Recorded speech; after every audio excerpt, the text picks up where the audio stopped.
বাজে বংশী রাজবংশী নাচে দুলিয়া দুলিয়া, বাজে বংশী রাজবংশী নাচে দুলিয়া দুলিয়া।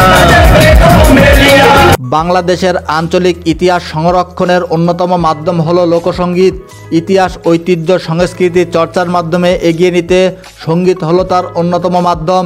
16 শতকের প্রথমার্ধে সিলেট জেলার আজমিরীগঞ্জের অধিবাসী উদয় আচার্য দেবের হাত ধরে জন্ম হয় ঘটু গানের, যার মাধ্যমে তৎকালীন ধর্মীয়, স্থানীয়, সময়, কাল, সংস্কৃতি, ঐতিহ্য ও ইতিহাস সম্পর্কে জানা যায়। 16 শতকের শেষের দিকে ঘটু গানের ব্যাপক প্রচলন হয়। বাংলাদেশের হাওড় অঞ্চল যেমন ময়মনসিংহ, ঈশ্বরগঞ্জ, নেত্রকোনা, সিলেট এলাকার মানুষের মুখে মুখে এই গানের কথা শোনা যায়। তবে ঘটু গান ভাটি অঞ্চলের গান হিসেবে বেশি পরিচিত ছিল। ময়মনসিংহের পূর্ব অঞ্চল, কুমিল্লার উত্তর অঞ্চল, সিলেটের কিছু এলাকায় বেশি পরিচালিত ছিল এই ঘটু গান। 19 শতকের শেষের দিকে অর্থাৎ ভারতবর্ষে ব্রিটিশ শাসনামলেও হাওড় অঞ্চলে এই গানের ব্যাপক প্রচলন ছিল।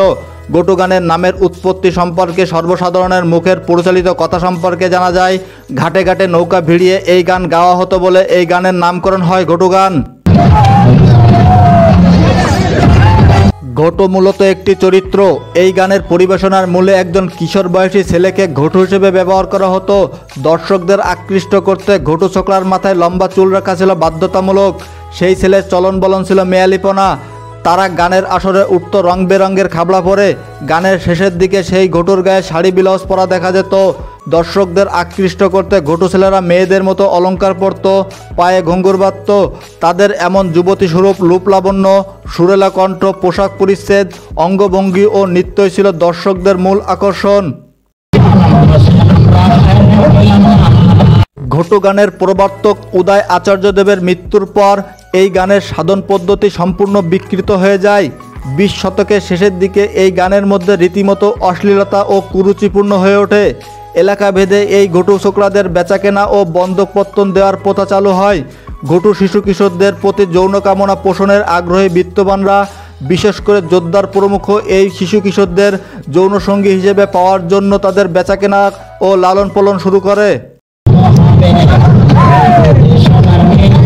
তখনকার সময়ে ঘটু কিশোরদের লালন পালন করা হয়ে যায় আভিজাত্য শ্রেণীর আভিজাত্যের প্রতীক।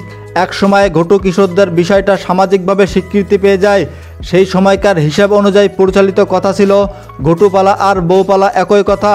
যারা ঘটু পালন করত তারা নিজেদের বিবাহিত বউয়ের মতোই তাদের আদর সোহাগ ও ভরণ পোষণ করত।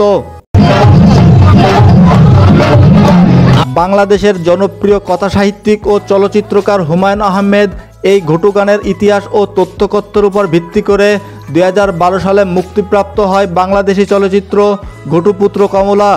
এই চলচ্চিত্রে ঘটুপুত্র কমলার চরিত্রে অভিনয় করেছে শিশুশিল্পী মামুন। এই চলচ্চিত্রের পরিকল্পনা, নির্মাণ, কাহিনী ও চিত্রনাট্য করেছে হুমায়ুন আহমেদ নিজেই। ঘটুপুত্র কমলা চলচ্চিত্রের মূল কেন্দ্রীয় ভাব তুলে ধরা হয়েছে ব্রিটিশ আমলে ময়মনসিংহের অঞ্চলে তৎকালীন স্থানীয় জমিদারদের ঘটু শিল্পীদের প্রতি অসামাজিক বালকপ্রীতি। বর্ষাকালে হাওড় অঞ্চলে জমিদার ও বিত্তবান শৌখিন মানুষেরা পানিবন্দী সময়কে আনন্দ ও উৎসবের মাধ্যমে কাটানোর জন্য কিছুদিনের জন্য ঘটুপুত্রদের কাছে রাখতেন বলে এই বিষয়টা স্বাভাবিকভাবে বিবেচিত হতো। ঝুমুর ঝুমুর ঝুমুর ঝুম, ঝুমুর ঝুমুর ঝুমুর ঝুমুর ঝুমুর ঝুমুর ঝুম, বাজে বংশী রাজে হংসী নাচে দুলিয়া দুলিয়া।